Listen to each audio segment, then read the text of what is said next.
Hello అండి. ఎప్పుడు అత్తాకోడల గొడవలు, లేకపోతే కుటుంబ గొడవలు ఇలాంటి కథలు కాకుండా కొంచెం సరదాగా నవ్వుకునే ఒక కథ చూద్దాం ఇవాళ. కాసేపు సరదాగా ఎలాంటి టెన్షన్స్ పెట్టుకోకుండా కథ వింటూ హాయిగా పనిచేసుకుంటూ ఉండండి. ఈ కథ వింటున్నంతసేపు కూడా మీరు పాతకాలంలో సుత్తివేలు గారు, శ్రీలక్ష్మి గారి సీన్స్ ఉంటాయి కదా, వాళ్ళ వర్షన్లో జరుగుతున్నట్లుగా ఊహించుకోండి. ఇంకా బాగా సరదాగా అనిపిస్తుంది. ఏమోయ్ కాఫీ అని మూడోసారి అరిచాడు శ్రీహరి. అటువైపు వంటింట్లో నుండి ఏ శబ్దం రాకపోయేసరికి, పొద్దున్నే ఒక కప్పు పొట్టలోకి పడకపోతే నాకు పనులు మొదలవ్వవని నీకు తెలుసు కదే, ఒక కప్పు నా ముఖాన కొట్టు అని మొరపెట్టుకున్నాడు. ఈ మాటకి అటువైపు నుండి ఎటువంటి సమాధానం రాకపోయేసరికి, ఇది ఉందా పోయిందా అని విసుక్కుంటూ చదువుతున్న పేపర్ని పక్కన పెట్టి వంటింట్లోకి వెళ్ళాడు. పొయ్యి మీద పాలు, వాటి మానాన అవి పొంగి పొర్లుతుంటే వాటి సంగతి పట్టించుకోకుండా పొయ్యి గట్టున నిలబడి మొబైల్ మీద వేలిని పైకి కిందకి ఎక్స్ప్రెస్ బండిలా కదిలిస్తూ వాటికన్నా వేగంగా కనుగుడ్లు తిప్పేస్తున్న భార్య విశాలాక్షిని చూసి, ఏంటోయ్ అంత కంగారు పడుతున్నావు, మీ పుట్టింటి వాళ్ళు బానే ఉన్నారుగా అని ఆదృద్దాగా అడిగాడు. వాట్సాప్లో అక్క చెల్లెళ్ళు తల్లిదండ్రులు ఆరోగ్యం గురించి చర్చించుకుంటున్నారేమో అనుకోని ఆ మాటకి సమాధానం ఇవ్వని ఆవిడ్ని చూసి విసు అని భుజం తట్టాడు. కళ్ళు తిప్పకుండా ఏంటండి అని విసుగ్గా అడిగింది. అదే అందరూ బాగానే ఉన్నారుగా అని కంగారుగా అడిగాడు.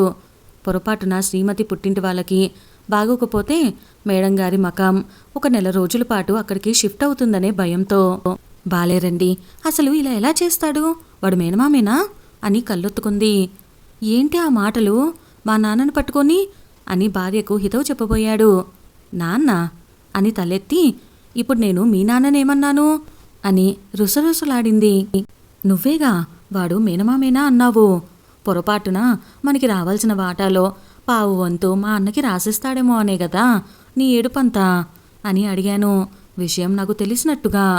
ఛీ, ఆ ఆస్తి నేనేం చేసుకోను అని విసుక్కుని, అసలు ఈ చక్రధరు నందుకి మేనమామే అంటారా, మనిషి మనిషిలా ఎక్కడైనా ప్రవర్తిస్తున్నాడా, నందుకి ఎందుకండి ఇంత అన్యాయం చేశాడు ఆ దేవుడు, పాపం సావిత్రమ్మగారు అని ఆ పై మాట రాక బోరున ఏడ్చేసింది. ఆవిడ ఎందుకు ఏడుస్తుందో అర్థం కాక గిన్నెలో మాడి మసవుతున్న పాలను చూసి స్టవ్ ఆపి, ఇప్పుడేమైందనే ఇలా ఏడుస్తున్నావు, ఆ చక్రధర్ ఎవడు, ఆ నందుకి ఏం జరిగింది, ఆ సావిత్రమ్మ ఎవరు అని గబగబా అడిగి, నీకు పుణ్యం ఉంటుంది కొంచెం శబ్దం తగ్గించి ఏడవ్వే, పక్కింట్లోని ఎస్ఐ గారు వింటే గృహహింస చట్టం కింద నన్ను లోపలేస్తారు అని భయం భయంగా భార్యను బ్రతిమలాడి బుజ్జగించి ఏడ్చి తలనొప్పి తెచ్చుకున్న భార్యకి తనే కాఫీ కలిపిచ్చాడు. కాఫీ తాగుతూ మళ్ళీ చదివిందే గుర్తొచ్చి బడబడా కన్నీళ్లు కార్చేస్తూ, పెద్దావిడ ఏం పాపం చేసిందండి, మనవరాలి మంచి చెడు చూసుకోకుండానే ఆ దేవుడు ఆవిడ్ని పట్టుకెళ్ళిపోయాడు, నా నందు ఒంటరైపోయింది, ఇప్పుడు తనకి తోడెవరు అని ముక్కు చీది ఆ తాలి కట్టిన అభిగాడికి పెళ్ళాం ఎక్కడుందో తెలుసుకోవాలని లేదు, మీ అబ్బాయిలందరింతే అని భర్త వైపు చురచురా చూసి మరుక్షణమే నందు గుర్తొచ్చి, దేవుడో నా నందు జీవితం ఏమైపోతుందో అని మళ్ళీ బోరున ఏడ్చింది. పెళ్ళైన 2 ఏళ్లలో భార్యని పల్లెత్తి మాట అనని తనని కూడా అందరి మగాళ్ళ లిస్టులో కలిపేసిందని ఒక పక్క ఉడుక్కుని భార్య చెప్పే పేర్లు గల చుట్టాలు తనకి తెలిసిన వాళ్ళల్లో ఎవరూ లేకపోయేసరికి బుర్రగొక్కొని విషయం పూర్తిగా అర్థం కాక భార్య స్నేహితురాలేమో అనుకొని, విశాలాక్షి అలా ఏడవకే, నేను చూడలేను, ఆ అమ్మాయి నందు నీ స్నేహితురాలైతే ఆ అబ్బాయి దొరికే వరకు మన ఇంట్లో వచ్చి ఉండమను, ఆ అబ్బాయి వివరాలిస్తే నేను కూడా వెతికిస్తాను అని భార్యకు ధైర్యం చెప్పాడు. భీముడు అన్నేళ్లు బట్టి వెతుకుతుంటే దొరకనివాడు మీకు దొరుకుతాడా అని భావోద్వేగంలో భర్తని కోపంగా ప్రశ్నించి తనేమందో వెలిగి హిహి అని ఇబ్బందిగా నవ్వింది. బాధలో దీనికి బుర్ర పనిచేయటం లేదనుకుంటా అని అనుకొని, వివరాలు చెప్పవే, మన పక్కింటి ఎస్ఐ గారికి ఇద్దామని. వివరాలా అని సాగదీసి అడిగి, నాకు తెలిస్తే మీకు చెప్పచ్చు, ఒక ఫోటో పెట్టమ్మా, నందు అభి ఎలా ఉంటారో చూస్తామంటే, ఊహల్లో బాగుంటారు, ఫోటోలు ఎందుకని పీనాసిది ఒక్కసారి కూడా పెట్టలేదు, అక్కడికి ఏదో ఆవిడే వాళ్ళ బొమ్మలు గీస్తున్నట్టు అని మూతి తిప్పింది. ఆవిడ ఏమంటుందో ఒక్క ముక్క అర్థం కాక ఎర్రగడ్డలో బెడ్ బుక్ చేయాలేమో అని భయపడుతూ విషయం పూర్తిగా చెప్పవే, ఏమైనా సాయం కావాలంటే చేస్తాను అని ఆందోళనగా అడిగాడు. చెమటలు పడుతున్న భర్త ముఖం చూసి, అయ్యో మీరెందుకు కంగారు పడుతున్నారు? కంగారు పడకండి, ఆ అబ్బాయిని ఎలా వెతికి పట్టుకోవాలో, ఎలా నందుకి కలపాలో విజయక్క చూసుకుంటుంది అని భరోసాగా చెప్పింది. విజయక్క? మీ అక్క పేరు అది కాదు కదే అని భయంగా అడిగాడు. ఎక్కడ భార్యకు చిన్న మెదడు చితికిపోయిందేమో అని. అయితే ఈ విజయ ఎవరా అని. విజయ ఎవరా? విజయాసిస్ అండి, విజయ ఎన్ హరి, తెలీదా అని అడిగింది. ఇది కూడా తెలీదా అన్నట్టు ముఖం పెట్టి. బిల్గేస్ తెలీదు అంటే ఎలాంటి ఎక్స్ప్రెషన్ ఇస్తారో అలా ముఖం పెట్టిన భార్యను చూసి ఆ పేరెక్కడైనా విన్నాడేమో అని గుర్తు చేసుకోవటానికి ప్రయత్నించాడు. ఎవరే ఆవిడ అని నెమ్మదిగా అడిగాడు. నీ జత నేనని రైటర్ అండి. నీ జత నేననా? ఓ, ఇది కొత్త సిరీస్ కదా, అందుకని మీకు తెలిసి ఉండదు. నీ దరి చేరే వరమయ్యవా అని గుర్తుందా? వీర్ సమీర్ అని గుర్తు చేయటానికి ప్రయత్నించింది. గుర్తు రాలేదన్నట్టు అమాయకంగా తలూపాడు. తను విన్న రైటర్స్ పేర్లలో ఆ పేరు ఎక్కడా ఎప్పుడూ వినక, నా కర్మ, ఎంతసేపు ఆ పేపర్ పట్టుకొని చూస్తే ఏమొస్తుంది, ఇదిగోండి అని విసురుగా ఫోన్ చేతిలో పెట్టి, ఈ ప్రతిలిపి యాప్లో ఇప్పుడిప్పుడే నడక మొదలుపెట్టిన రైటర్ ఆవిడ కథ చదువుతూ ఉండండి, నందు ఎవరో మీకే తెలుస్తుంది, ఈలోపు నేను టిఫిన్ ఏర్పాట్లు చూస్తా అని కొంగు దోపుకొని వెళ్ళబోతూ నోరెళ్ళబెట్టిన భర్తను చూసి, ఏమండోయ్, ఎందుకైనా మంచిది లుంగీ తడుపుకోకండి, చంటోడు చూస్తే మీరు కూడా వాడిలాగే అనుకుంటాడు అని ఫక్కున నవ్వింది. భార్యకి పిచ్చి పట్టిందని నిర్ధారించుకుంటూ, నేనెందుకు తడుపుకుంటానే, చిన్నప్పుడు లాగులు ఎప్పుడూ తడపలేదని మా అమ్మ చెప్పింది అని ఉడుక్కున్నాను. అసలు మీరు లాగులు వేసుకుంటేగా అని పక్కున నవ్వి, నేను చెప్పింది పోసుకుంటారని కాదు, ఆవిడ కథ మొదలు పెడితే కన్నీళ్లతో మీ లుంగి తడిచిపోతుందని భర్తకు క్లారిటీ ఇచ్చి వెర్రిముఖం వేసుకొని చూస్తున్న భర్తను చూసి, టిఫిన్ చేసేలోపు ఆ కథ చదివేయండి. ఈ మధ్యలో పంచకళ్యాణి స్టోరీ నోటిఫికేషన్ వస్తే నాకు చెప్పండే. అసలకే నేత్ర వర్ణని ఎలా గుర్తుపడతాడా అని కంగారుగా ఉంది. మధ్యలో ఆ కాంచన ఒకటి నేత్ర కావాలని కూర్చుంది, దొంగమొహంది అని తన ఆక్రోశం వెళ్ళగక్కి వంటగదిలోకి వెళ్ళింది. భార్యకి మతి భ్రమించిందని భయపడుతూ ఫోన్లో ఉన్న యాప్ని, ఆవిడ ఫాలో అవుతున్న రైటర్స్ని చూసి ఆమెను ఎక్కడ చూపించాలా అని ఆలోచించసాగాడు. భార్యని ఎక్కడ చూపించాలా అని తెగ ఆలోచించుకోసాగాడు శ్రీహరి. మరి ఆవిడకు వచ్చింది అందర్నీ పని కట్టుకొని పలకరిస్తున్న ఒమిక్రాన్ లాంటి జబ్బు కాదాయే. ఇంతలో అమ్మా ఐసీ అని కూనిరాగం తీశాడు 7.5 చంటోడు. అమ్మా ఐసీనా, అదేంటి అని ఆలోచించుకొని, పొద్దున్నే దీని పిచ్చితో నా బుర్ర కూడా మందబారినట్టుంది, అందుకే వాడు అమ్మా బూచి అని ఏడుస్తుంటే నాకు వేరేలా వినిపిస్తుందని సర్దుకొని ఏడుస్తున్న చంటోడ్ని భుజానికెత్తుకొని వంటింట్లో ఉన్న భార్య దగ్గరకు తీసుకువెళ్ళాడు.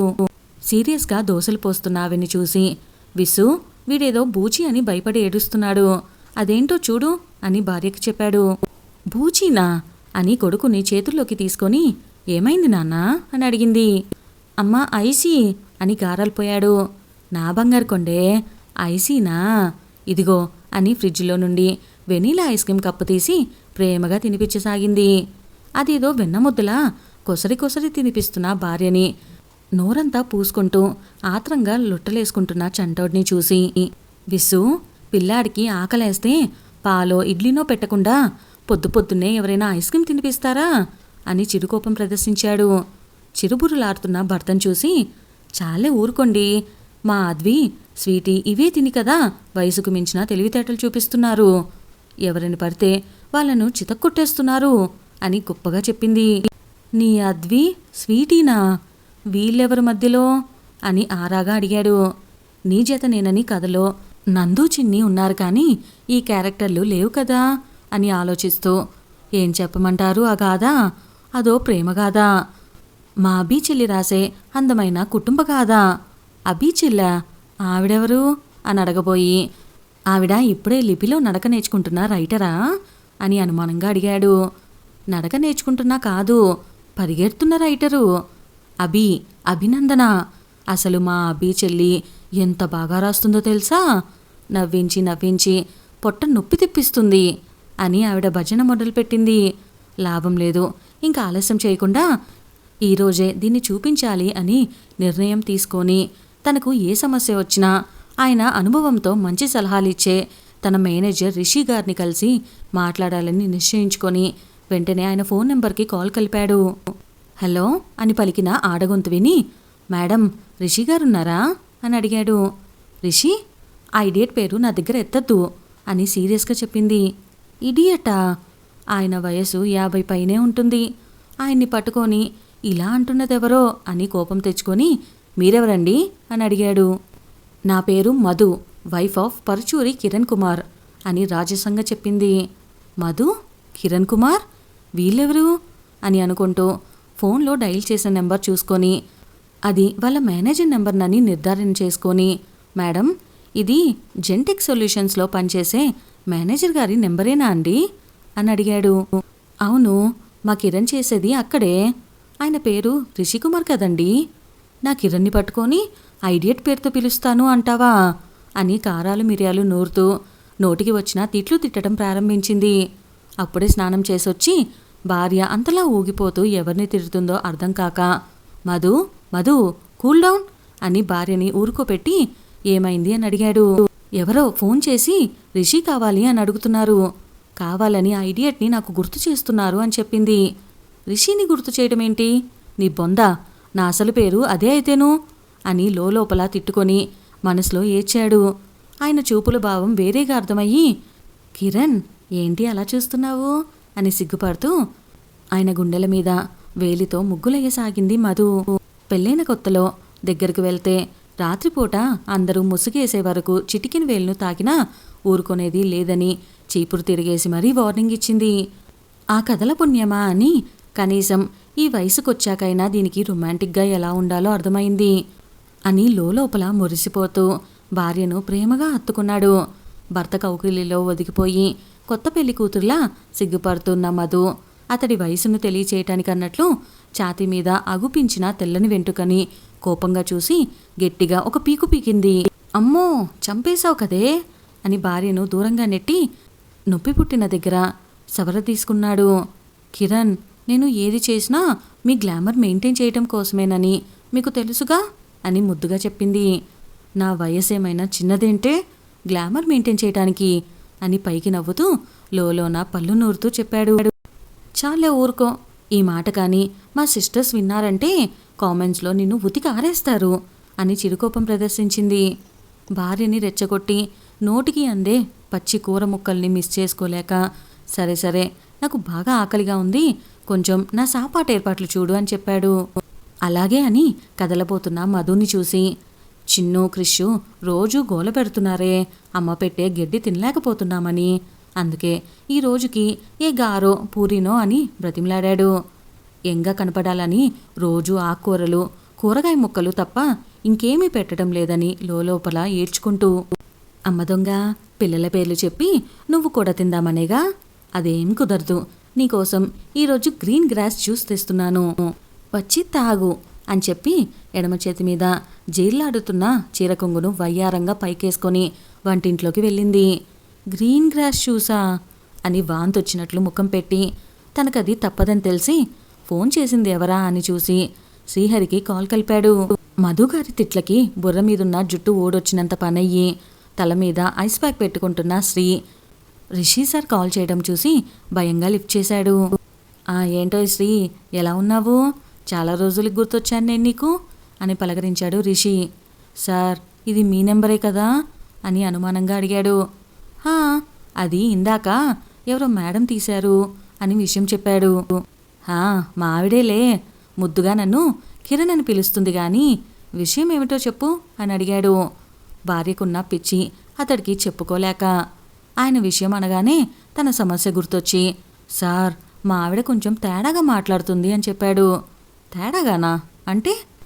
అదేదో కథల యాప్ అంట సార్, అందులో వస్తున్న కథలను చదువుతుంది. కథల యాపా?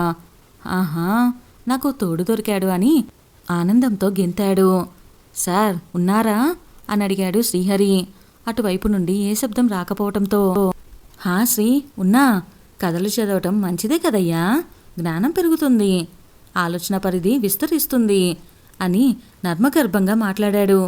అది నిజమేలే సార్, కాకపోతే మా ఆవిడ కథల్లో ఎక్కువ లీనమైపోతుంది అని చెప్పాడు. మీ ఆవిడ కేవలం లీనమైపోతుంది, ఇక్కడ మా ఆవిడ ఏకంగా జీవిస్తుంది. మరి నా బాధ ఎవరికి చెప్పుకోనయ్యా అని అడిగాడు. ఏంటి సార్, ఏమంటున్నారు అని ఆశ్చర్యంగా అడిగాడు. మాటల ఫ్లోలో నోరు జారాడని అర్థమయ్యి ఇక దాయలేక, ఏమి చెప్పమంటావయ్యా, ఆవిడెవరో మధు, గీతాంజలి అంట. ఆయన అన్నది సరిగ్గా వినపడక, ఎవరు సార్ అని అడిగాడు. రైటర్ మధు గీతాంజలి అయ్యా. వాహా, ఆవిడ కూడా లిపిలో నడకలు వేస్తున్న రైటరా సార్ అని అడిగాడు. నడకలు కాదయ్యా, గగనసీమలో విహరిస్తున్న రైటరు. ఏంటి సార్? ఆవిడ చాలా ఫేమస్ రైటర్ అయ్యా బాబు. అలా తెలియనట్లు అడగక్కయ్యా ప్లీజ్. నిజంగానే తెలీదు సార్, ఆవిడ అంత ఫేమసా? ఆవిడ లిపిలో టాప్ రైటరు. ఆవిడ ఫ్యాన్స్ ఆవిడ్ని ఎప్పుడో ఆకాశానికి ఎత్తేశారు. అందుకే అలా ఆకాశంలో విహరిస్తుందని చెప్పా అని తన ఉపమానానికి తన్ని తానే మెచ్చుకుంటూ, చూసారా సార్, మీ ఆవిడ కాబట్టి మీలాగే టాప్ పొజిషన్లో ఉన్న రైటర్ని ఫాలో అవుతుంది అని మేనేజర్కి బుస్సులు వేశాడు. ఆ మాటకి ఛాతీ పొంగిపోయింది రిషికి. కిరణ్, ఇదిగోండి అని పిలిచిన మధు చేతిలోని గ్రాస్ జ్యూస్ చూడగానే లోలోన ఆక్రోశం పెరిగిపోయి పంచుకోవటానికి ఒకడు దొరికాడని, ఆవిడ మానానికి ఆవిడ మధుర స్వప్నమని కథ రాసేసి స్వప్నంలో కూడా మధు కిరణ్ అని తేల్చి చెప్పేసింది. అది చదివి మా ఆవిడ నా పేరు మార్చేసింది అని తన గోడు వెళ్ళపోసుకున్నాడు. పేరేగా సార్, సర్దుకోండి. మా ఆవిడైతే ఏకంగా ఆ కథల్లో వాళ్ళు తినేవి మా చంటోడికి పెడుతుంది సార్. అదేదో మంతన్ గారి చిట్కాల లిస్ట్ లాగా. మీ ఆవిడ మీ చంటోడికి మాత్రమే అలా పెడుతుంది, మా ఆవిడ నాకే పెడుతుంది. ఏంటో తెలుసా, గడ్డి అని తన ఆక్రోశం వెళ్ళగక్కాడు. ఏంటి సార్ అని అయోమయంగా అడిగాడు శ్రీ. అవునయ్యా, మధుర స్వప్నంలో మొదలెట్టి నిన్న మొన్నొచ్చిన ప్రియమైన శత్రువు 2లో కూడా పరుచూరి కిరణ్ కుమార్ గారే హీరో అంట. అందులో ఏముంది సార్, అదే హీరో పేరు 3 కథల్లో వాడారేమో. వాడితే పర్లేదయ్యా, కానీ ఇక్కడ కథలో కిరణ్ కుమార్ గారి తర్వాత 2వ జనరేషన్ వచ్చినా కూడా ఆ కథకి హీరో అంటే ఆయనే అంట. బ్యూటిఫుల్ పెయిర్ అంటే మధు కిరణ్ జంటే అంట. అందుకే మీరు కూడా మనకి మనవళ్ళు మునిమనవళ్ళు పుట్టినా ఎప్పుడు మా కిరణ్ బావలాగనే సూపర్ స్టార్లా ఉండాలి అని రోజు కూరగాయ ముక్కలు, గడ్డి, జ్యూస్లు నా మొహాన పోస్తుందయ్యా అని బాధగా చెప్పాడు. అమ్మో, అయితే మా ఆవిడేనయ్యో అన్నమాట అని మనసులో అనుకొని, ఇప్పుడేం చెయ్యాలంటారు సార్? వీళ్ళను ఎక్కడ చూపించాలి, ఎలా వీళ్ళ పిచ్చి కుదర్చాలి? శ్రీ అడిగిన ప్రశ్నకు సమాధానం కోసం తనలో తానే చాలాసేపు ఆలోచించుకున్నాడు రిషి. సార్ ఉన్నారా? చెప్పండి సార్, ఎవరికి చూపించాలి వీళ్ళని అని అడిగాడు. శ్రీ అసలు వీళ్ళని ఎందుకు చూపించాలి, ఎవరికి చూపించాలి అని అడిగాడు. అదేంటి సార్, అంతా విని సారీ మీరు భరిస్తూ కూడా ఈ మాట ఎలా అనగలుగుతున్నారు సార్? వీడికి విషయం అర్థం కాలేదు, జ్ఞానబోధం మొదలు పెట్టాలి అని లోపల అనుకొని, నువ్వు క్రికెట్ మ్యాచ్ సీరియస్గా చూస్తుంటే నా కార్తీక దీపం వస్తుంది, రిమోట్ ఇలా ఇవ్వండి అని మీ ఆవిడ నిన్ను అడుగుతుందా? లేదు సార్, ఆ ముగింపు లేని సీరియల్స్ని చూడటం ఎప్పుడో మానేసింది అని ఆనందంగా చెప్పాడు. ఈ కథలు చదువుకోవటానికి ఏమైనా ఖర్చు అవుతుందా అంటే? అదేనయ్యా, కేబుల్ బిల్లాగా ఏమైనా కడుతున్నావా? లేదు సార్, ఫోన్లో నెట్ ఉంటే చాలు, అన్నీ ఫ్రీనే అని చెప్పాడు. ఫంక్షన్లకు వెళ్ళినప్పుడు అందరినీ చూసొచ్చి ఆవిడ పెట్టుకున్న నగ కావాలి, ఫలానా చీర కావాలి అని అడుగుతుందా? ఎక్కడికి వెళ్ళినా ఎప్పుడు చూసినా ఫోన్లో కథలు చదువుకోవటం తప్ప బాహ్య ప్రపంచాన్ని ఎప్పుడో మర్చిపోయిన భార్య వైఖరి గుర్తొచ్చి, లేదు సార్, అస్సలు అడగటం లేదు అని ఆనందంగా చెప్పాడు. తనకు తప్పిన ఖర్చు ఎంతో లెక్కేసుకొని, ఇంకేంటి మరి, రూపాయి ఖర్చు లేదు, టీవీ చూడటానికి పోటీ పడటం లేదు, మనం ఏ టైంకి ఇంటికి వెళ్ళినా ఇప్పటి వరకు ఎక్కడ తిరిగి ఏమి తాగొచ్చారనే సతాయింపు లేదు, ఇంకేం కావాలయ్యా మనకి అని అడిగాడు. నిజమే సార్, మీరన్నవన్నీ నిజమే అని చెప్పాడు సంతోషంగా. అందుకే మదన పడతం మానేసి వాళ్ళని హాయిగా చదువుకొనిద్దాం అని చెప్పాడు రిషి. లిపిలో వచ్చే విప్లవాత్మక మార్పులని ఊహించలేక, నాకు తెలుసు సార్, మీతో మాట్లాడితే ఏ సమస్యకైనా ఇట్టే పరిష్కారం చూపిస్తారని. ఉంటాను అని ఫోన్ పెట్టేశాడు. తల మీద భారం దిగినట్లుగా అనిపించి ఇంతలో టింగుమని వచ్చింది నోటిఫికేషన్. అదేంటో చూసి, ఏమో విసు, పంచకళ్యాణి పచ్చలహారము కొత్త భాగం వచ్చిందంట అని వంటింట్లో ఉన్న భార్యకు కేకేసి చెప్పాడు.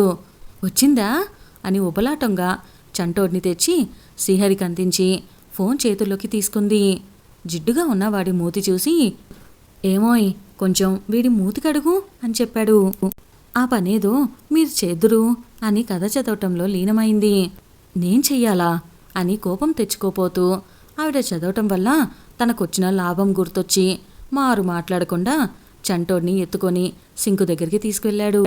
ఇదండి వాళ్ళ మన కథ. ఈ కథలో మీరు మేనేజర్ గురించి వింటున్నప్పుడు ఎవరిని గుర్తు చేసుకున్నారని ఒక కామెంట్ సెక్షన్లో కామెంట్ చేయండి. నాకైతే కోటా శ్రీనివాసరావు గారు గుర్తొచ్చారు. సో మీకు ఎవరు అనిపించారో కామెంట్ చేసేయండి. ఇంకెవరైనా మన ఛానల్ని సబ్స్క్రైబ్ చేసుకోలేదా వెంటనే సబ్స్క్రైబ్ చేసుకొని బెల్ ఐకాన్ క్లిక్ చేసేయండి. Stay tune. By by. Thank you.